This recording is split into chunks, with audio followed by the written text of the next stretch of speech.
नमस्कार। आज एक हम गंभीर मसले के साथ, विषय के साथ आपके साथ जुड़ रहे हैं। एक ऐसे समय में जब संसद के सामने जॉइंट पार्लियामेंट्री कमेटी वक्फ अमेंडमेंट बोर्ड के ऊपर गहन चर्चा कर रही है, स्टेक होल्डर से बात कर रही है। पूरे देश पर उस विषय के ऊपर डिबेट हुआ है कि क्या सरकार को दखल अंदाजी करनी चाहिए वक्फ के मैनेजमेंट के ऊपर। लेकिन इसी के साथ एक जुड़ा हुआ विषय है हिंदुओं के मंदिरों का। कई सारे बड़े-बड़े मंदिर हैं, हज़ारों लाखों की संख्या में मंदिर हैं। अपने कई सारे ऐसे अवस्था में हैं जिसके बारे में चिंता भी होती है लोगों के बीच में। और महात्मा गांधी तक ने अपने किताब में ज़िक्र किया था कि मंदिरों की जो अवस्था है और उसके आस-पास के क्षेत्रों का जो हाल है उससे काफ़ी ज़्यादा चिंताएँ होती हैं। और कहीं न कहीं मंदिरों के मैनेजमेंट के ऊपर भी सवाल उठता है कि ये मंदिर जहाँ के भक्तजन काफ़ी बड़े संख्या में डोनेशन करते हैं, दान करते हैं, उसके बावजूद उनका ऐसा क्यों हाल? हमारे साथ जुड़ रहे हैं अ, डॉक्टर कौशल कांत मिश्रा, प्रेसिडेंट हिंदू फाउंडेशन और बहुत ही जाने-माने ऑर्थोपेडिक सर्जन हैं दिल्ली के। इनका बहुत लंबा शोध है इस विषय के ऊपर और इस कारण जो है हम इनको इस विषय पर डिस्कशन के लिए सामने लाए हैं क्योंकि इस विषय पर इन्होंने काफ़ी रिसर्च किया हुआ है, कागज़ के साथ बातें करते हैं, डॉक्यूमेंट के साथ बातें करते हैं, आरटीआई के बेसिस पे बातें करते हैं। डॉक्टर साहब, सबसे पहले आप हमें ये बताएँ कि लोगों को क्यों ये समझना चाहिए कि हिंदू टेम्पल्स का मैनेजमेंट या नियंत्रण सरकार के पास नहीं होना चाहिए? देखिए अगर सबसे साधारण तरीके से कहूं कि अगर देश में किसी भी दूसरे धर्म स्थल का नियंत्रण अगर सरकार के पास नहीं है तो फिर हिंदू धर्म ने ऐसा कौन सा पाप किया है कि हिंदू धर्म का पूरा कंट्रोल किसी के भी हाथ में हो, सरकार हो या किसी के भी हाथ में हो। जिस तरह से दूसरे धर्म अपने आप में स्वतंत्र हैं, ऑटोनॉमस हैं, उनका एक स्ट्रक्चर है, वो उस स्ट्रक्चर के अकॉर्डिंग बात करते हैं और पूरी तरह से यूनाइट होकर के किसी भी सरकार या किसी भी संगठन के सामने अपने आप को रखते हैं, तो फिर हिंदू धर्म के ऊपर ही सरकार का कंट्रोल क्यों? ये अपने आप में एक सवाल है और मुझे लगता है कि यही वजह है कि हम और आप यहाँ पर चर्चा करने के लिए बैठे हैं। डॉक्टर साहब, हमें आप ये भी बताएँ कि अगर किसी मंदिर को कुछ आमदनी होता है और उसके अपने खर्चे से ज़्यादा उसकी आमदनी होती है, तो उस पर उसका अधिकार किसका होता है? देखिए, हिंदू मंदिरों का तो ये कहें कि कुछ भी आमदनी होती है तो पहले ये कह करके सरकार या जो अधिकारी थे उन्होंने कंट्रोल लिया था कि वहां पर इरेगुलरिटी होती है, सुपरवाइज करने के लिए, रेगुलेट करने के लिए था। लेकिन अब वो सारी इरेगुलरिटी सरकार ने कंट्रोल करने के बाद भी ले लिया हो रही है और मंदिरों में आज भी उसी तरीके से अव्यवस्थाएं हैं। और शायद यही वजह है कि हम आप जब गुरुद्वारे में जाते हैं तो कहते हैं कि देखिए कितना बढ़िया साफ सफाई है, और हम चर्च में जाते हैं तो हम कहते हैं देखिए कितना बढ़िया साफ सफाई है। हम किसी भी दूसरे धर्म में जाते हैं तो हम बड़ी तारीफ करते हैं, पर जब हिंदू मंदिरों में जाते हैं तो हम कहते हैं कि अरे यहाँ तो इतनी कितनी गंदगी है, ये तो यहाँ पे तो पंडित जो है पैसा लूटने के लिए बैठे हुए हैं। ये हम ही लोग कहते हैं ना, क्योंकि ऐसी अव्यवस्था बना दी गई है। जिस अव्यवस्था को सुधारने के लिए सरकार ने या जिन संगठनों ने कंट्रोल लिया था, उससे ज्यादा अव्यवस्था का केंद्र आज मंदिर बन गए हैं। और यही वजह है कि मुझे लगता है कि मंदिर को स्वतंत्र होना चाहिए और जो कुछ भी उसकी आमदनी हो रही है वो सारी आमदनी मंदिर के खर्चों में सरकार को या कुछ भी करके दे दी गई है, ले लेते हैं और कहते हैं कि उसका मैनेजमेंट कर रहे हैं, उसमें सफाई कर रहे हैं, पुजारियों को तनख्वाह दे रहे हैं, सब कुछ कर रहे हैं। और सबसे बड़ी बात यह है कि जो इनकम टैक्स की बात करें या ऑडिटिंग फीस की बात करें तो auditing fees usually less than 1% होती है, पर हमारे मंदिरों में ऑडिटिंग फीस का परसेंटेज आप ये समझिए 5% से लेकर के 22% है, डिपेंडिंग ऑन किस स्टेट में है। और इसके अलावा एक उन्होंने एक फंड अलग से बना रखा है, उस फंड में डिपॉजिट किया जाता है। इसके अलावा सरकार या चलाने वाले जैसे चाहते हैं वैसे उसमें टैक्स लगाते हैं और अपनी मर्जी के हिसाब से कंट्रोल करते हैं। यहाँ तक कि अभी कोर्ट का आदेश आया है कि जो पूजा की थाली, जो आरती वाला पंडित या नाऊ या जो कुछ भी होता है, उस आरती में जब हम लोग पैसा डालते हैं और नमस्ते करते हैं, मतलब प्रणाम करते हैं आरती को, तो वो पैसा भी अब सरकार काउंट करके ले लेती है, वो उस पुजारी या उस नाऊ को नहीं मिलता है। ये हकीकत है हमारे यहाँ की। तो जो भक्तजन बड़े श्रद्धा से 11 रुपया, 1 रुपया, 21 रुपये का दान करते हैं वो पंडित के थाली में, ये सोच करके कि ये पंडित की आमदनी होगी, उसका परिवार चलेगा, लेकिन वो पैसा पंडित के पास नहीं जा रहा है, वो पैसा सरकार के पास जा रहा है। जी हाँ। तो ये ज्यादा अधिक लोगों को पता नहीं होगा ये बात। जी, और जैसे आपने आज 10 रुपया दिया किसी को भी मंदिर में, तो आप ये समझिए 25 रुपया तो देते ही सरकार के पास चला गया। 22 रुपए की ऑडिट फीस और जो कॉमन गुड्स टैक्स या फंड करके उन्होंने जो बनाया हुआ है सरकार ने, अलग अलग जगह अलग अलग नामों से, हर स्टेट में अलग अलग नाम से लूटा जा रहा है। तो वो समझिए कि जब आपने 10 रुपया दिया तो 2.5 रुपया वहीं कट गया, 100 रुपया दिया तो 25 रुपया वहीं कट गया। जैसे ही आपकी जेब से निकल करके थाली में गिरा तो 25% खत्म। तो ये माने कि समानांतर एक अर्थव्यवस्था बन गई है भक्तजनों के दान दिए हुए पैसों पे का, जिसका कि एक तरह से कहें तो बड़े पैमाने पर इरेगुलरिटीज वाली हालात से दिख रही है। डॉक्टर साहब, अभी मैं अपना एक जिक्र करूंगा। मैं करीबन 2 महीने पहले वृंदावन गया था और बांके बिहारी मंदिर गया, और वहां पर जो मैंने देखा भक्तजनों की भीड़, जिस तरह से उन्हें कतार में खड़ा किया गया और कैसे डंडे बरसाते हैं पुलिस वाले, भीड़ का नियंत्रण करने का कोई मैनेजमेंट नहीं होता है, सकरा सा, और हमेशा मन में ऐसा होता है कि पता नहीं कब स्टैम्पिड हो जाएगा। ऐसी व्यवस्था क्यों है? सरकार को मालूम नहीं है कि इतना भीड़ अगर मैनेजमेंट नहीं करेंगे तो स्टैम्पिड होगा? और डॉक्टर साहब, साथ में ये भी आप मुझे बताइएगा कि हिंदू टेम्पल्स में ही स्टैम्पिड क्यों होता है?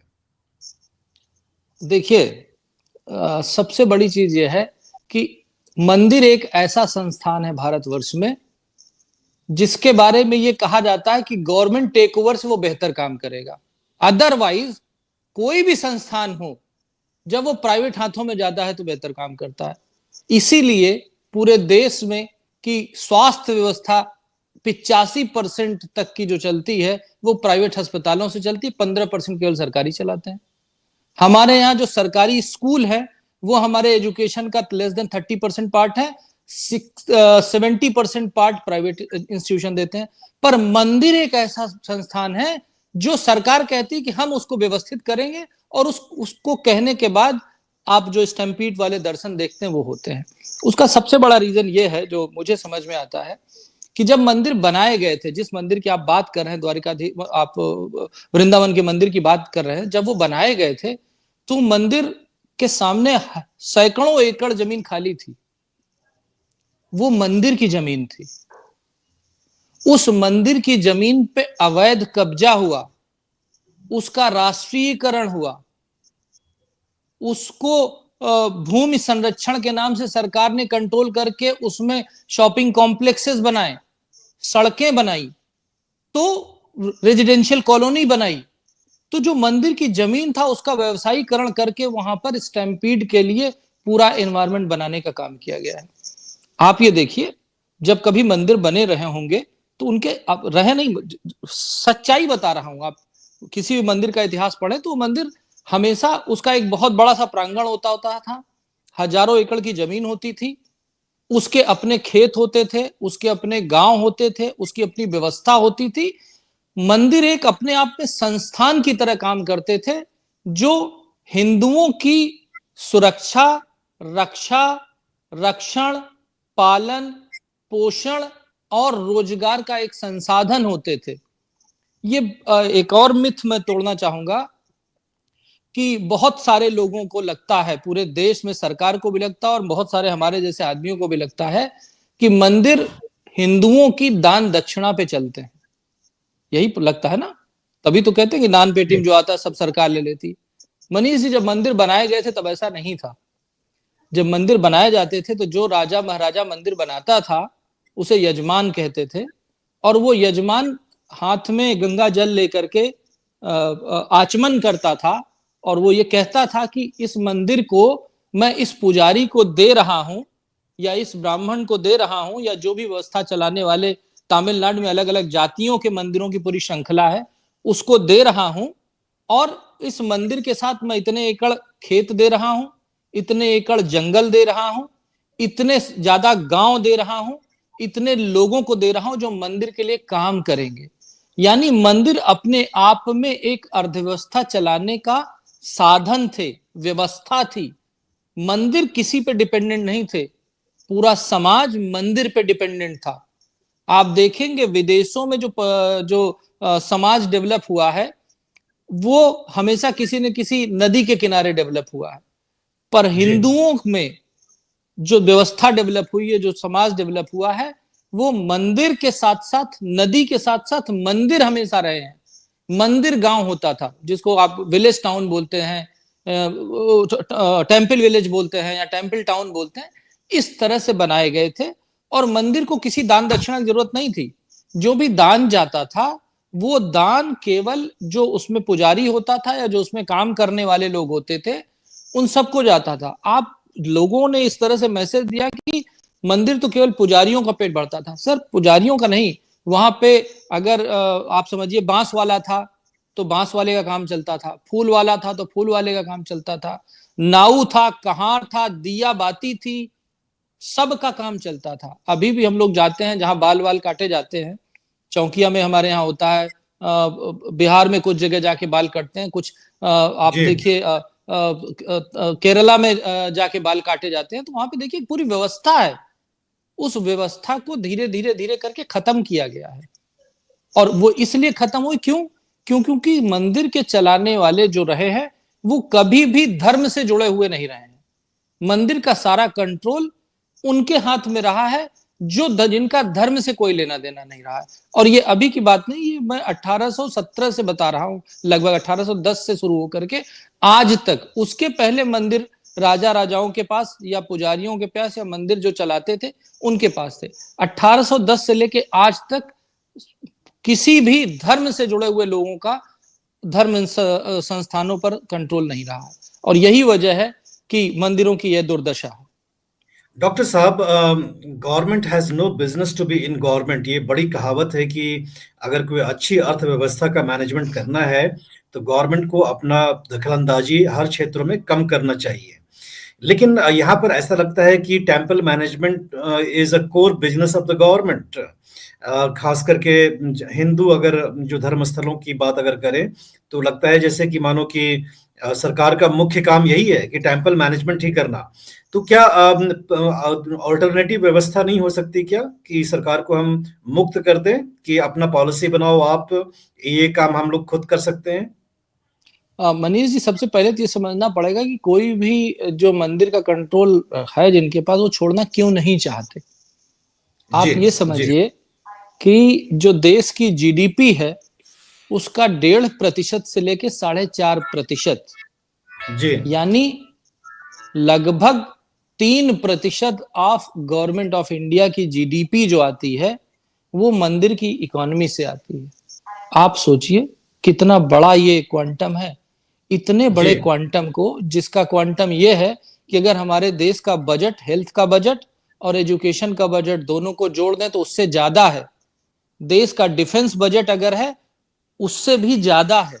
इतना बड़ा पैसे का क्वांटम है कि कोई भी कंट्रोलर इस व्यवस्था को छोड़ना नहीं चाहता।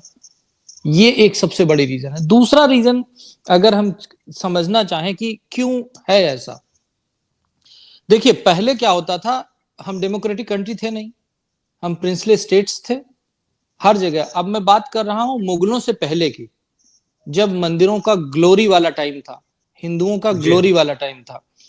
उस समय क्या होता था कि राजा, प्रजा और मंदिर, या कहें कि राजऋषि जिसको कहा जाता था, जी राजऋषि में इतनी ताकत होती थी कि वो राजा को भी आदेश करते थे। क्यों? क्योंकि वो जनता उनके पास आती थी अपने दुखड़ों को लेकर के, और राजऋषि राजा को एडवाइस करते थे, और राजा और राजऋषि दोनों मिल करके पूरे समाज का पालन पोषण, कंट्रोल चलाते थे। एक तरह से कहे कि जैसे जो जुडिशरी वाला काम था वो मंदिर के राजऋषि करते थे और व्यवस्था चलती थी। और हर स्टेट में अलग अलग लोग होते थे। तो डायरेक्टली इनडायरेक्टली राजा सारे फंड देता था, बड़े बड़े मंदिरों का निर्माण कराता था, उनको खेत देता था, जंगल देता था, गांव देता था, लोग देता था, जो उस मंदिर को संचालित करें और उस मंदिर से पूरे समाज की जो व्यवस्था बनी है वो बनी रहती थी। लेकिन जब अंग्रेजों का आक्रमण हुआ, सॉरी मुगलों का, उसके बाद राजे कमजोर पड़े, उनका कंट्रोल मंदिर से कमजोर पड़ा, या ये कहें कि मंदिर को जो दान दक्षिणा जाती थी, जो सालाना वो लोग देते थे, वो धीरे धीरे कम होने लगा और मंदिरों को लूटा जाने लगा।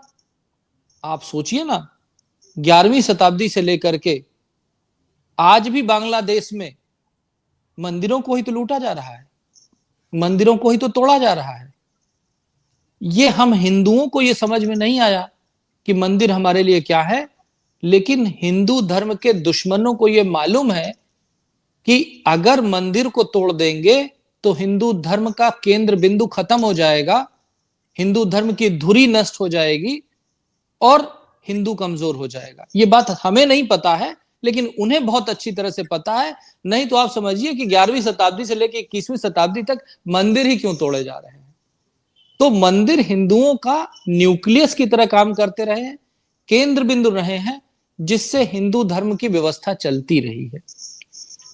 और सबसे पहले जब अंग्रेज चले गए, सब मुगल का शासन खत्म हुआ, तो अंग्रेज आ गए, ईस्ट इंडिया कंपनी। सबसे पहले ईस्ट इंडिया कंपनी ने भारत में एक ब्रह्मेश्वर टेम्पल है, उस पर कंट्रोल लिया।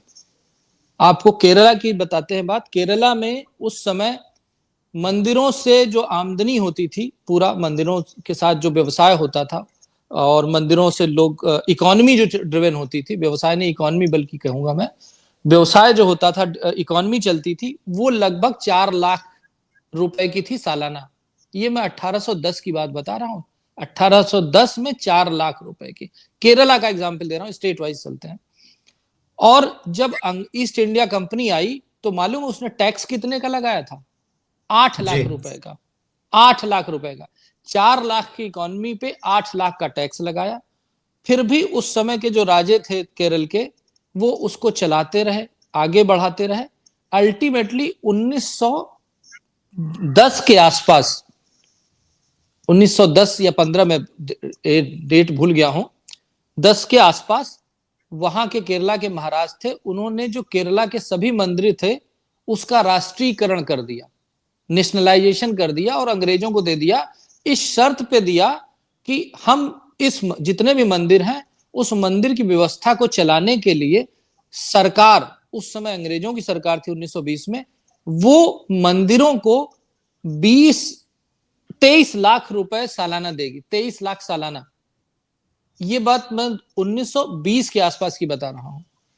23 लाख जी। सालाना देगी, जो रिवाइज होकर के 30 लाख हुई, फिर 54 लाख हुई, अभी बढ़ करके 1 करोड़ से कम है। 1960 के आसपास सबसे लास्ट रिवीजन हुआ है कि केरला के मंदिरों को एन्युटी सरकार कितनी देगी, तो वो समझिए 1 करोड़ के आसपास है। आप ये सोचिए, 1810 का 4 लाख रुपया, आज का 1 करोड़ रुपया। जी। अगर हम उस 1810 के 4 लाख रुपए को भी बढ़ाएं, तो आज के समय में सिर्फ केरला मंदिरों को की जो आमदनी होती उसके हिसाब से मांगने, तो करीब करीब 300 से 350 करोड़ रुपए सालाना की आमदनी थी। जी। और उसको सरकार अभी दे रही है 1 करोड़ रुपए सिर्फ। और क्यों? क्योंकि कोई मांगने वाला नहीं है, कोई बोलने वाला नहीं है। क्यों? क्योंकि सारे हिंदू धर्म के संस्थान बटे हुए हैं। हमने राम मंदिर का सबसे बड़ा केस देखा। 500 सालों बाद राम मंदिर आज आजाद हुआ, बन रहा, बन गया, और बन करके अपनी गरिमा को बिखेर रहा है। लेकिन आप सोचिए कि अयोध्या के राम मंदिर की लड़ाई अकेले अयोध्या ने लड़ी थी। अभी नटराज का केस हम लोग लड़ रहे हैं, उसकी लड़ाई नटराज अकेले लड़ रहे हैं। सबरीमाला का केस हुआ, सबरीमाला अकेले लड़ रहा है। जितने भी मंदिरों के केस चल रहे हैं, मंदिर वर्सेस सरकार चल रहा है, वो मंदिर। तो आप सोचिए, एक ऐसी संरचना जो ये कहे कि अगर अब कोई मंदिर का केस होगा तो सबरीमाला भी जुड़ेगा, पद्मनाभन भी जुड़ेगा, नटराज भी जुड़ेगा, देश के वैष्णो देवी भी जुड़ेंगे, अयोध्या टेम्पल भी जुड़ेगा, काशी विश्वनाथ भी जुड़ेगा, मथुरा भी जुड़ेगा। तो आप सोचिए कितना बड़ा मैसेज जाएगा देश को कि देश के सारे मंदिर जुड़ करके मंदिर के साथ खड़े हुए हैं। हमारी कोशिश ये है कि पूरे देश के मंदिरों को जोड़ करके एक ऐसा स्ट्रक्चर बनाया जाए जो हिंदू धर्म के संस्थानों की रक्षा करे, हिंदू धर्म के केंद्र बिंदु की रक्षा करे, मंदिरों को जोड़ करके मंदिर, एक मंदिर नहीं लड़ेगा, देश के सारे मंदिर लड़ेंगे अगर किसी भी एक मंदिर पे खतरा आएगा, जैसा कि बाकी धर्म स्थलों में होता है। जी। वहां पे पूरा धर्म एक साथ खड़ा होता है, यहाँ पे हर मंदिर अलग अलग लड़ता है। यही बांटो और राज करो की राजनीति यही थी। डॉक्टर साहब, मैं आपको विषय के ऊपर वापस लेकर के आता हूं कि जो मंदिर हैं उनके पास आमदनी काफी होती है, श्रद्धालु काफी दान करते हैं, सोने का, जेवरात का, पैसे का, कैश का, और इस तरह से कुछ बड़े बड़े जो मंदिर हैं वहां कई सैकड़ों करोड़ में आमदनी होती है कि हजारों करोड़ में आमदनी होती है। हम आपसे ये समझना चाहते हैं कि जो, जैसे मान लेते हैं एग्जाम्पल के रूप में तिरुपति टेम्पल, तिरुपति टेम्पल की साल में जो आमदनी हुई उसके रख रखाव या उसके द्वारा चलाए गए स्कूल हॉस्पिटल से बचने के बाद, खर्च बचने के बाद जो पैसे बचते हैं उस पैसे पर किसका अधिकार होना चाहिए, और वो पैसा अभी जा कहाँ रहा है? देखिए, अगर इसकी बात करता हूं तो सबसे पहले मैं बताता हूं कि मैं इस मंदिर के मूवमेंट से जुड़ा कैसे। जी, बिल्कुल मैं बताएं। मैं हाँ, पेशे से आप मैं ये डॉक्टर हैं, ऑर्थोपेडिक्स हैं, कई सारे गिनीज बुक के नाम आप करें, रिकॉर्ड है, फास्टेस्ट हिप सर्जरी करने का रिकॉर्ड है, सबसे ज्यादा उम्र के आदमी पर भी 107 साल की उम्र पर भी आपका ऑर्थोपेडिक का सर्जरी करने का रिकॉर्ड है, सबसे छोटा भी आपका सर्जरी करने का रिकॉर्ड है। इतनी सारी व्यस्तताओं के बीच में और मेडिकल साइंस में इतनी ज्यादा एक्टिव होने के बीच आप ये टेम्पल एक्टिविटीज में आपकी रुचि कहाँ से आई, क्यों आई? ये 2017 की बात है। हम पहले से ही अगर कहें तो थोड़ा समाज वाले कार्यों में रुचि रखते रहे हैं। हम मीन्स मैं अकेला नहीं हूँ, हमारे साथ एम्स के कुछ डॉक्टर हैं, कुछ प्रोफेसर्स हैं, आईआईएम के हिस्टोरियन हैं, बड़े बड़े लोग हैं, ठीक है। और अभी तो हिंदू फाउंडेशन के साथ राम भद्राचार्य जी भी जुड़े हुए हैं, वो हमारे सिरमौर हैं, हम उनके संरक्षण में काम करने की कोशिश करते हैं। तो हम लोग कई सारे केसेस लड़ते रहते हैं। अगर आपको याद होगा कि दिल्ली में जब 20,000 पेड़ कट रहे थे, आज से 2017-18 की बात है, 16-17 की बात है, तो जी। वो पेड़ कटने वाली, जो पेड़ कटना रुके, वो हमारी ही पिटीशन थी, जिसके बाद दिल्ली में के लंग्स को हम बचा पाए। तो फिर तो इस तरह से वकीलों से ठीक ठाक जान पहचान थी। और हमारे एक साथी हैं प्रोफेसर वेंकट कृष्ण मूर्ति, वो आईआईएम में प्रोफेसर हैं और विजिटिंग फैकल्टी हैं अहमदाबाद में, कलकत्ता में, कई सारे संस्थानों में। वो तमिलनाडु में रहते हैं। उनका एक दिन फोन आया, 2017 की बात है, कि यार सरकार जो है मंदिरों का सोना ले रही है 2000 किलो। तो मैंने कहा ये तो गलत 2000 है, ये किलो सोना? दो 2000? सोना ले रही है 2000 किलो। हाँ। तुमने कहा नहीं, ये तो नहीं जी। होना चाहिए, मंदिरों का सोना सरकार क्यों लेगी, मंदिर अपना जी। कर जी। जो चाहे वो करे, मंदिर का सोना सरकार क्यों लेगी। तो हम लोगों को बोले क्या किया जाए, हमने कहा केस करते हैं, और क्या कर सकते हैं, सड़क पे पत्थर लेके तो दौड़ नहीं सकते, केस ही कर सकते हैं। तो हमने केस फाइल किया। केस तो हम जीत गए हाई कोर्ट से, लेकिन उसमें बड़े सारे खुलासे हुए और वहीं से मैं मंदिर मूवमेंट में जुड़ा। उसी में सरकार का एफिडेविट ये कहता है कि आप आज 2000 किलो रोकने आ गए। हम तो 1977 से लेके आज तक सिर्फ तमिलनाडु के मंदिरों से 5 लाख किलो सोना ले चुके। 50 साल में 5 लाख सोना? 5 लाख किलो सोना ले चुके हैं। 5 लाख किलो सोना, हाँ, 50 साल में 5 लाख किलो सोना। सोना जी। हम ले चुके हैं और आज आप हमें रोकने आ गए। और ये कोई मेरी न्यूज नहीं है, मैं अभी आपको कागज दिखाऊंगा, जी, ठीक है। मुझे मालूम है, ये अखबारों में छपा है। ये अखबारों में छपा था, हिंदू में छपा हुआ था, उस समय की न्यूज आर्टिकल था। तो हम सरप्राइज हो गए। तो फिर हमने अपने वकीलों से बात की, तो मैंने कहा यार सरकार ने पैसा ले रखा है तो ये तो मंदिरों को वापस आ सकता है। बोले हाँ बिल्कुल वापस आ सकता है। तो हमने कैसे? बोले कोर्ट में केस करेंगे पर दिलाएंगे किसको? आप समझे मनीष जी? जी, रिसीवर कि तो गवर्नमेंट ही होगा। रिसीव ना ना रिसीवर गवर्नमेंट नहीं, रिसीव तो गवर्नमेंट से तो लेना है, तो पर दिलाएं किसको? जी। तो ये किसको ढूंढ रहा हूं मैं? अब आप समझे? हम्म, मैं जो ये मंदिरों को जोड़ करके एक बॉडी बनाने की कोशिश कर रहा हूँ, सबको यूनाइट करने की कोशिश कर रहा हूँ, सारे मंदिर अपने आप में जुड़ करके एक संरचना बनाए, अपने आप autonomous independent of the government बनाए, वो एक पार्टी बने। तो हम सरकार से जो पैसे लिए गए हैं या जो भी उन्होंने सेफ्टी सिक्योरिटी के नाम पे रख रखे हैं, उन्होंने ऐसा नहीं कहा है कागज पे, वो ये नहीं कह सकते ना कि वो हम ले लेंगे। उन्होंने सेफ्टी के लिए रखे हुए हैं। जैसे हम आप अपना सोना गहना निकाल करके लॉकर में जमा कर दें या गोल्ड जी। जी। बॉन्ड खरीद लें, उसी तरीके जी। से मंदिर के नाम पे वो गोल्ड बॉन्ड के फॉर्म में सरकार के पास रखे हैं। पर ये तो जी। अनंत है ना, लेने वाला कोई आएगा नहीं, तो सब सरकार का ही है। जी। जी। इसलिए हमने ये सोचा कि हमें देश के सारे मंदिरों को जोड़ना चाहिए और मंदिरों को जोड़ करके हिंदू धर्म को जोड़ करके एक संगठित स्ट्रक्चर बनाना चाहिए, जो स्ट्रक्चर सारे मंदिरों के लिए लड़े, सारे मंदिरों की व्यवस्था देखे। और ये कोई हम या मनीष आनंद जी उसमें नहीं रहेंगे, उसमें केवल मंदिर से जुड़े हुए जो भी पुजारी या मंदिर में काम करने वाले जो लोग होते हैं वही अपनी बॉडी बनाएंगे। और ये कोई मैं नई बात नहीं कह रहा हूं, मैं आपको बताऊं कि जब देश आजाद हुआ था तो जी। जैसे आपको याद होगा कि दलितों की स्थिति जानने के लिए काका कालेलकर कमीशन बना था, ओबीसी की जी। स्थिति जानने के लिए मंडल कमीशन बना था, वैसे ही जी। एक कमीशन बना था गवर्नमेंट ऑफ इंडिया में, मिनिस्ट्री ऑफ लॉ से। ये रहा, ये है, आप देख सकते हैं, जी। जी। ये जी। बनाया गया था Hindu religious endowment commission 1960 to 62 में। ये जी। 550 पेज की रिपोर्ट सबमिट हुई है। इस कमीशन ने पूरे हिंदुस्तान में घूम घूम के सारा काम किया था और ये कमीशन जवाहरलाल नेहरू जी ने बनाया था। और इस कमीशन की रिकमेंडेशन भी वही कहती है जो हम कहते हैं कि जी। सारे एक ऑटोनॉमस बॉडी होनी चाहिए, उसको चलाने का काम उसी के द्वारा इलेक्टेड लोग करेंगे। और हिंदू धर्म के विषय में कोई भी भ्रांति आएगी या कोई भी कंफ्यूजन आएगा तो वो बॉडी डिसाइड करेगी। मंदिर में पुजारी कौन होगा, मंदिर का पैसा कहां जाएगा, मंदिर में लड्डू कहां से बनेगा, मंदिर में घी कहां से आएगा, मंदिर टाउन जो होगा उस मंदिर में कौन आ सकता है कौन नहीं आ सकता है, ये सारे डिसीजन वो बॉडी लेगी।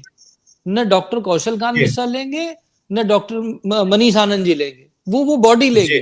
और उस बॉडी की एलिजिबिलिटी मेरे हिसाब से केवल उन्हीं की होनी चाहिए जो हमेशा मंदिरों से जुड़े रहे हैं। अगर मैं कहूं तो मैंने एक क्राइटेरिया बनाया है जो बहुत टफ है, लेकिन जो बनाया है मैं बताता हूं कि पहली जी। चीज ये कि 7 जनरेशन हिंदू होनी चाहिए। ये नहीं कि हम जी। आज हिंदू बन गए, कल 7 जनरेशन हिंदू होनी चाहिए। सभी ब्रह्मचारी होने चाहिए, क्योंकि साधु समाज जो था, भारतीय साधु समाज नाम की एक ऑर्गेनाइजेशन थी जिसने 1961-62 में इस कमीशन में बहुत सारा योगदान दिया था। उन्होंने काफी लड़ाई लड़ी थी पर वो कंप्लीट नहीं कर पाए। अभी भी वो ऑर्गेनाइजेशन है, पर ढूंढ रहा हूं मैं, दिल्ली में एक ऑफिस मिला है, वहां पर है, हम उनसे मिलने की कोशिश कर रहे हैं। सभी के सभी ब्रह्मचारी होने चाहिए। और मंदिरों के साथ जो हमारे ऑर्फन्स होते हैं, अनाथालय होते हैं, वो जी। जुड़े होने चाहिए और उन ऑर्फन्स को सारी टीचिंग सिखानी चाहिए। वेदशाला, पाठशाला, गुरुकुल की टीचिंग देकर के उनको बनाना चाहिए। और संस्कृत की नॉलेज जरूरी है, क्योंकि सारे वेद ग्रंथ, हिंदू धर्म के स्क्रिप्चर सब संस्कृत में ही लिखे गए। मुझे संस्कृत नहीं आती है तो जी। मैं उस बॉडी का मेंबर नहीं। तो इस तरह की एक बॉडी वो मंदिर वाले ही बनाए, हिंदू धर्म के वेत्ता बनाए, और वो बॉडी डिसाइड करे कि क्या होना है। इसी में मनीष जी एक जी। बात कह के ऐड कर खत्म करूंगा कि जैसे आप देखिए, मैं डॉक्टर हूं, मैंने आपके मरीज को ऑपरेट किया और आप किसी वजह से सेटिस्फाई नहीं हुए, मान लीजिए जी। कुछ एक्सीडेंटल मिस हैपनिंग हो गई, तो आप मेरे खिलाफ केस करेंगे, कंज्यूमर फोरम जाएंगे, मामला हाईकोर्ट जाएगा, तो कोर्ट सुनेगा नहीं। वो ये कहेगा कि आप जाइए मेडिकल काउंसिल, अगर स्टेट का मामला है तो पहले स्टेट मेडिकल काउंसिल जाइए, और स्टेट मेडिकल काउंसिल के बाद medical council of India MCI आइए, जिसको अब एनएमसी कहा जाता है, जी और जी उसमें डिसीजन होगा कि एज ए डॉक्टर मैंने कोई गलती की है या नहीं की है। इसी तरह से बार काउंसिल ऑफ इंडिया है, इसी तरीके से चार्टर्ड अकाउंटेंट्स की अपनी बॉडी है, इसी तरीके से आईसीडब्ल्यूए है, जो उस पर्टिकुलर स्पेशलिटी की कमियों को या उसके बारे में जो भ्रांतियां उसको दूर करती है। लेकिन हमारा हिंदू धर्म जी एक ऐसा धर्म है कि सबरीमाला में महिला जाएगी नहीं जाएगी, ये 5 जज मिलकर डिसाइड करते हैं, जिनको हिंदू धर्म क्या संस्कृत का स नहीं मालूम है, और उसमें भी सेकुलरिज्म के नाम पर 2 माइनॉरिटी के होते हैं, एक महिला होती है, और 2 हिंदू या दूसरे लोग होते हैं। वो लोग क्या, आप ये जी समझिए कि अगर मैंने लॉ पढ़ लिया तो क्या मुझे हिंदू धर्म के बारे में पता चल गया? बिल्कुल नहीं पता चला। मेरा ये कहना है कि जैसे हिंदू धर्म के ऊपर कोई भी विषय आता है, तो जैसे डॉक्टर का इशू स्टेट मेडिकल काउंसिल को जाएगा और फिर नेशनल मेडिकल काउंसिल को जाएगा, और वो अपना ओपिनियन देगी कि ये सही है मेडिकली, वैसे ही हिंदू धर्म की एक बॉडी होनी चाहिए, जिसको हम कह सकते हैं हिंदू काउंसिल ऑफ इंडिया। वो काउंसिल डिसाइड करेगी कि हिंदू धर्म के हिसाब से क्या सही है, क्योंकि उसमें हिंदू धर्म के जानने वाले वेदता होंगे, ना कि पढ़ाई करके कौशल कांत जी मिश्रा होंगे, ना कि मनीष जी होंगे। आप समझ रहे हैं ना मेरी बात? जी जी, उस बिल्कुल बिल्कुल बॉडी को, बिल्कुल। तो जो बीच में कंफ्यूजन होता है आजकल, आपने देखा होगा कि दिवाली 2 दिन होती है, रक्षाबंधन 2 दिन होता है, सब कुछ 2-2 दिन होने लगा। क्या आपने सोचा मनीष जी ऐसा जी क्यों होता है? ये मनीष जी होता जी इसलिए है कि जो ग्रीनविच को हम जानते हैं, पर हम इंदौर को भूल हाँ, गए, जहां से हम वो लाइन चलती भूमध्य रेखा, ठीक है, सही बात है। जी उस रेखा के ऊपर पहले क्या होता था, एक पंचांग बनता था, वो वहीं से बनता था, और वो पंचांग पूरे देश में जाता था, ठीक। तो सब जगह एक ही तिथि निकलती थी। अब क्या हुआ कि गूगल जी बाबा आ गए। गूगल बाबा के आने से जैसे टाइम जोन बदल जाता है श्रीलंका से लेके कश्मीर के बीच में, वैसे ही तिथि बदल जाती है। अब अगर वो एक बॉडी होगी, जी तो एक दिन जी दिवाली जी जी होगी, एक दिन रक्षाबंधन होगा, एक दिन होली होगी, जैसे कि एक दिन ईद होती है, क्योंकि वो वहां से डिसाइड होता है। जी। जैसे कि एक दिन इसी पर क्रिसमस होता है 25 को, बिल्कुल जैसे वो वहां से डिसाइड होता है। डॉक्टर साहब, किसी के मन में ये सवाल आ सकता है और मैं आपसे पूछूंगा, बिल्कुल ये सवाल पूछूंगा और उस पर ही हम इस चर्चा को खत्म भी करेंगे कि 10 साल से जो पार्टी सत्ता में काबिज है, उसकी जो विचारधारा है वो कहीं ना कहीं जो आप कह रहे हैं उससे मिलती जुलती है। तो 10 साल में भी आपकी बात क्यों नहीं सुनी गई? ऐसा लगता भी नहीं है कि सुनी जा रही है, क्योंकि सरकार की तरफ से ऐसा कोई इशारा नहीं है कि मंदिरों पर वो नियंत्रण छोड़ने का कोई उनका मन है। मनीष जी, हमारे देश, कोई भी देश, देश के संविधान से चलता है। जी कोई भी पॉलिटिकल पार्टी आएगी, कोई भी, उसकी विचारधारा कुछ भी हो, पर वो संविधान से बंधी हुई चलेगी। वो उसमें अच्छा भी कर सकती है, वो उसमें नेगेटिव भी कर सकती है। तो जो सरकार होती है, सरकार सबकी है, इसलिए हम उम्मीद करें कि कोई सरकार किसी एक पर्टिकुलर धर्म के लिए सब कुछ कर देगी, तो ये हिंदुओं की सबसे बड़ी बेवकूफी होगी।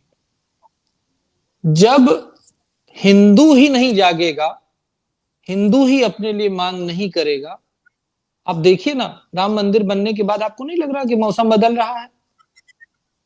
लोग कह रहे हैं ना कि हर मंदिर, हर मस्जिद के नीचे मंदिर क्यों ढोले जा रहे हैं?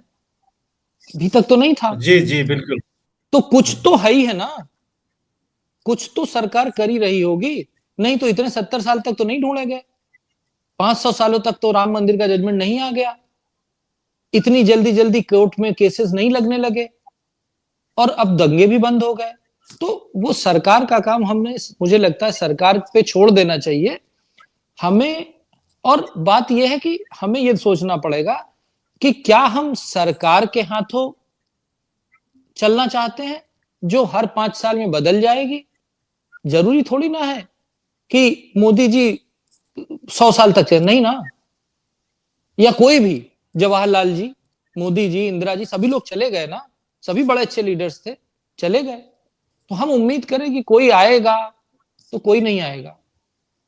अम्मा भी अपने बच्चे को दूध तब पिलाती है जब बच्चा रोता है। बच्चे को रोना पड़ेगा, और उस बच्चे को रोने के लिए उसे पैदा होना पड़ेगा। और वो पैदा कैसे होगा? इस बॉडी के फॉर्म में पैदा होगा, जो हिंदुओं के बारे में बात करेगी और हिंदुओं की इकोनॉमी। आप ये समझिए, इन समरी बता देता हूं। जो भी दुनिया में 2 तरह के धर्म हैं, एक बढ़ते जी हुए धर्म, दूसरे खत्म होते हुए धर्म। बढ़ते हुए धर्म में आप देखेंगे तो इस्लाम आएगा, क्रिश्चियनिटी आएगी, क्योंकि वो ऑर्गेनाइज्ड फॉर्म में चलते हैं। उनका एक एपी सेंटर है, उनकी एक किताब है। दूसरे जो धर्म खत्म हो गए, उनका कोई एपी सेंटर नहीं था, उनका कोई ऑर्गेनाइज स्ट्रक्चर नहीं था। हिंदुओं का था, पर वो स्टेट वाइज था, सारे जुड़े नहीं थे। आप ये देखिए, विडंबना ये देखिए कि दुनिया का तीसरा सबसे बड़ा धर्म हिंदू है, नंबर के हिसाब से। पहले नंबर के धर्म को अगर हम बात करते हैं तो उसके 100 से ज्यादा देश है। दूसरे नंबर की जी बात करते हैं तो उसके जी 57 से ज्यादा देश है। पर हिंदू धर्म का एक भी देश नहीं है। कहां जाएंगे? क्योंकि हिंदू के लिए कोई मांगने वाला ही नहीं है ना। इजराइल के लिए भी एक देश है, वो भी उनको ज्यूस को भीख में दिया है। करेक्ट है ना? यही तो हुआ जी था, जी जी यूएन ने जी भीख में दिया था कि तुम बसाया यहां रह गया। सकते हो। बसाया गया था। वो जहां के थे वहां से तो हम्म, निकाल दिए गए ना। तो क्या हम जी हिंदू ये चाहते हैं कि वो दिन आए जब हमें हमें यूएन के पास जाना पड़े कि हमें रहने के लिए घर दे दिया जाए? हम जब तक एक ऑर्गेनाइज स्ट्रक्चर नहीं बनाएंगे, और ये ऑर्गेनाइज स्ट्रक्चर मेरी समझ से सबसे आसानी से तब बन सकता है अगर हम मंदिरों को जोड़ पाए। क्यों? क्योंकि पहले जो मंदिर होते थे वो एक सामाजिक केंद्र होते थे। उस सामाजिक केंद्र में गुरुकुल होते थे, पाठशाला होती थी, वेदशाला होती थी, संस्कृत पाठशाला होती थी, वहां पे शादी ब्याह होते थे, वहां पे गेस्ट हाउस होते थे। हमारे घर में बच्चा पैदा होने से लेकर के किसी के क्रियाक्रम तक सारे काम मंदिर में ही होते थे ना। हमारे जी घर में जी कुछ बिल्कुल, भी अभी भी होगा, कुछ भी अभी होगा, भी पर होता है। अब वो रिचुअल सेंटर रह गया है ना। हमने गाड़ी खरीदी, जी हम जाके चाबी देते, पुजारी पूजा करके वापस दे देते, हम पूजा करने नहीं जाते। क्यों? क्योंकि हमें वहां गंदगी नजर आती है। आप कालका जी की जी हाल देख जी लीजिए, शक्तिपीठ है जी कालका जी, देखिए क्या हाल है। जी क्यों? क्यों? क्योंकि अव्यवस्थित है। और जब तक हम व्यवस्थित होकर के एक बॉडी नहीं बनाएंगे, तब तक ये होना मुश्किल है। इसलिए सारे मंदिरों को जुड़ना चाहिए, जुड़ करके वो खुद ही अपनी बॉडी बनाए। और इसका सबसे बेहतरीन एग्जाम्पल मनीष जी, शिरोमणि गुरुद्वारा प्रबंधन कमेटी जो 1920-21 के आसपास बनाई गई थी, जी जी आज जी पूरी दुनिया में सबसे अच्छे गुरुद्वारे बनाती है, उनका संरक्षण करती है, सिख धर्म की रक्षा करती है, जो हम हमारे हिंदू का ही पार्ट है। वो हमारी रक्षा के लिए ही बनाए गए थे। हम वो भी हिंदू ही हैं, ये जी एक तरह से कहा जाए। जैसे जो भारत से पैदा हुए जो धर्म है वो सब हिंदू के ही पार्ट है। चाहे बुद्ध हो, चाहे जैन हो, चाहे सिख हो, चाहे कोई भी धर्म हो जो यहां से पैदा हुआ, सब हिंदू धर्म के ही पार्ट है। उनकी विचारधारा में कोई फर्क नहीं है। वो हमेशा वसुधैव कुटुंबकम की बात करते हैं। सभी प्राणियों में शांति हो, विश्व की में शांति हो, विश्व का कल्याण हो, प्राणियों में सद्भावना हो की बात करते हैं। ये सभी कहते हैं। यहां भारत की धरती के अलावा जो भी धर्म है वो सिर्फ अपनी बात करते हैं, और वही लोग सेकुलरिज्म का झंडा लेकर चलते हैं। हमारे धर्म का तो इंटीग्रल पार्ट था सेकुलरिज्म। हमें किसी कानून की जरूरत नहीं पड़ी थी कि संविधान में सेकुलरिज्म लिखा हो तभी हम पारसियों को संरक्षित करेंगे, तभी हम ज्यूज को संरक्षित करेंगे, तभी हम दुनिया की सबसे पुरानी, अगर मक्का की बात कहें तो दुनिया की सबसे पुरानी और पहली मस्जिद केरला में बनी थी। पता नहीं जी कितने लोगों को पता है। तो हमें किसी बिल्कुल सेकुलरिज्म का वर्ड कॉन्स्टिट्यूशन में लिखा हो इसकी जरूरत नहीं थी। लेकिन मनीष जी, सेकुलरिज्म का शब्द लिख करके हिंदू धर्म वाला संविधान खत्म कर दिया गया। आप ये देखिए कि अगर सेकुलरिज्म का शब्द नहीं जुड़ा है और भारतवर्ष का डिवीजन जो हुआ था धर्म के नाम पे हुआ था, तो अगर भारतवर्ष से डिवाइड होकर के एक मुस्लिम कंट्री बना जी तो जी दूसरा हिंदू कंट्री बना, तभी वो सेकुलर है ना। और जी जी बिल्कुल। और जब भारत का संविधान बनाया गया था तो 4 बार करीब डिस्कशन हुआ था कि सेकुलरिज्म में सोशलिज्म जोड़ा जाए कि ना जोड़ा जाए, और संविधान सभा ने 4 बार उसको रिजेक्ट किया था कि हमें सेकुलरिज्म की जरूरत नहीं है, क्योंकि सेकुलरिज्म एक क्रिश्चियन कॉन्सेप्ट है, ब्रिटिश कॉन्सेप्ट है। वहां पर क्या होता था, विदेशों में धर्म को सरकार से अलग रखा जाता था।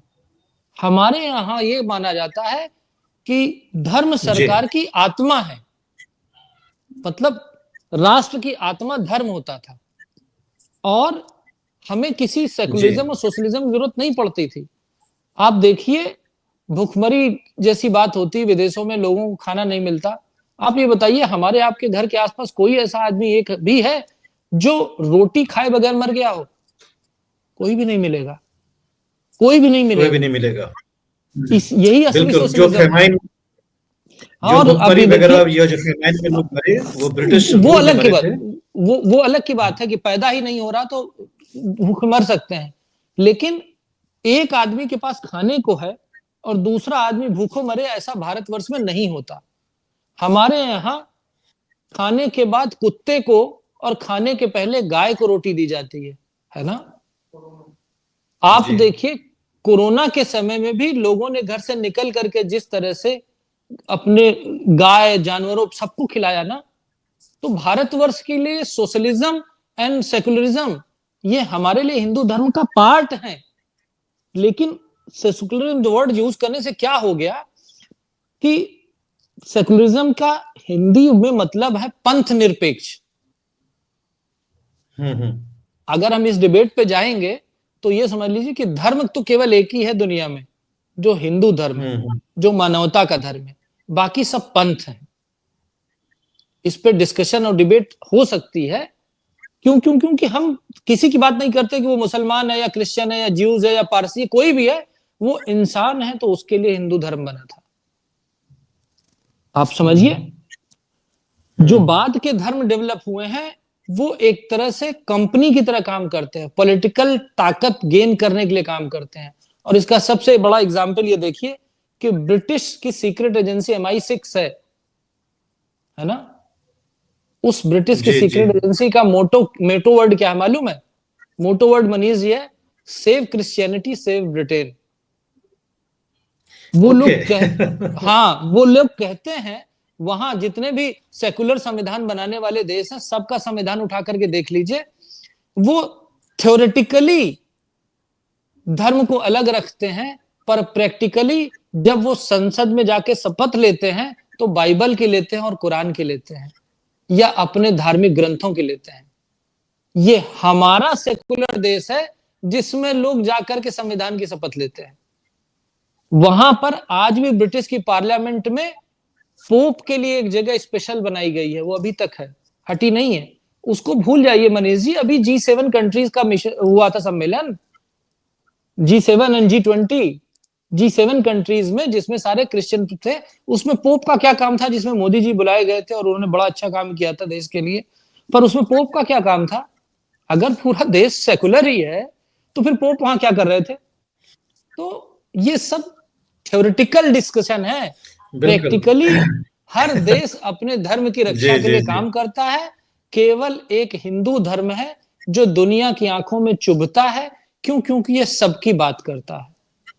क्यों? क्योंकि इसमें ऐसी ताकत है कि ओशो जैसा आ, आदमी जो हिंदू धर्म की बात करने जाता है और अमेरिका का पूरा देश खतरे में पड़ जाता है।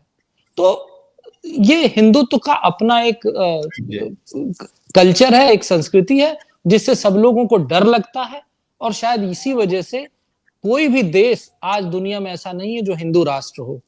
हमारा हिंदू संविधान था जो जी। इमरजेंसी लगा करके सेकुलर जोड़ने के बाद अब नॉन हिंदू संविधान हो गया है। आप समझे मेरी बात? दोनों में फर्क है।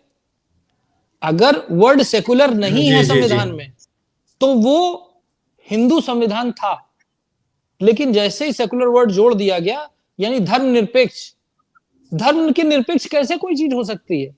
पानी अपना प्यास बुझाना बंद कर दे, आग जलाना बंद कर दे, तो ये पॉसिबल है क्या?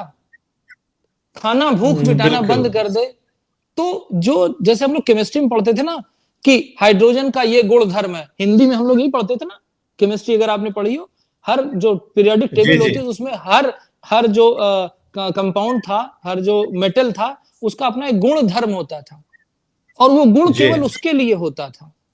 आप कोई भी ऐसा आदमी बता सकते हैं जिसके साथ उसकी इंसानियत हटा दी जाए? तो वो रोबोट हो जाएगा ना। रोबोट और इंसान में यही तो फर्क है कि उसमें धर्म है, उसमें कॉन्शियसनेस है।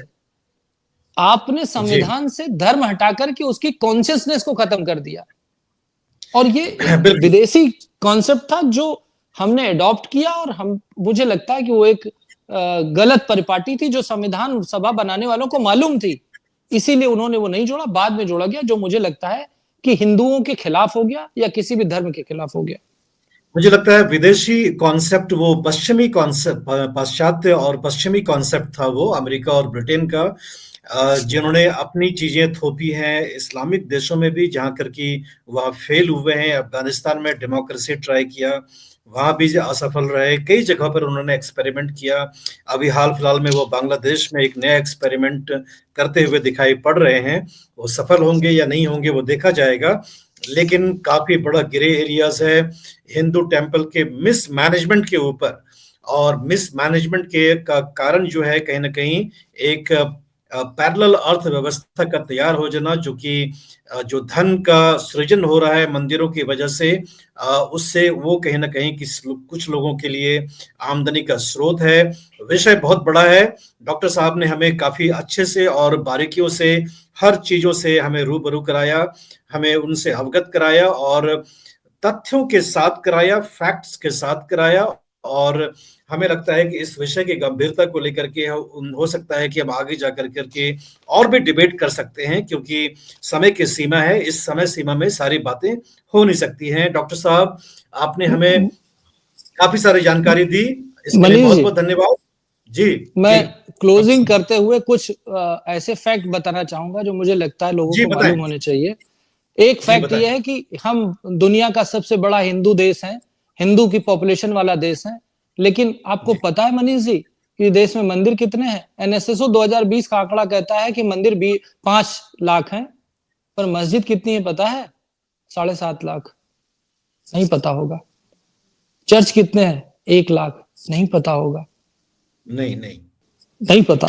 और बताता हूं सर, अगर क्या क्या बताऊं, मतलब इतना लंबा है कि अगर हम कहें मंदिरों की बात से आगे बढ़ते हैं, केरला में जब भूमि सुधार आंदोलन हुआ था ना, गरीबों से, लोगों से लैंड लेकर के गरीबों को जी जी बांटने जी का हुआ था, उसमें केरला में एक कानून लाया गया जिसमें कहा गया कि जो फॉरेस्ट लैंड होगी और जो खेतीहर जमीन होगी वो ले ली जाएगी इंडिविजुअल से। मंदिरों की सारी खेतीहर जमीन और फॉरेस्ट लैंड ले ली गई।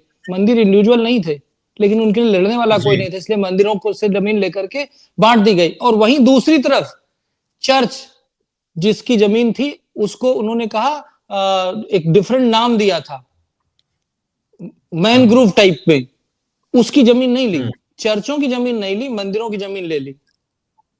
इसी तरह से आप देखिए जो गवर्नमेंट का पेमेंट सिस्टम है, मंदिरों की जो भी रेवेन्यू आता है उसको किस तरह से बांटते हैं, उन्होंने लिखा, उनका आंकड़ा कहता है कि सैलरी और एडमिनिस्ट्रेशन में 66% खर्च कर देते हैं।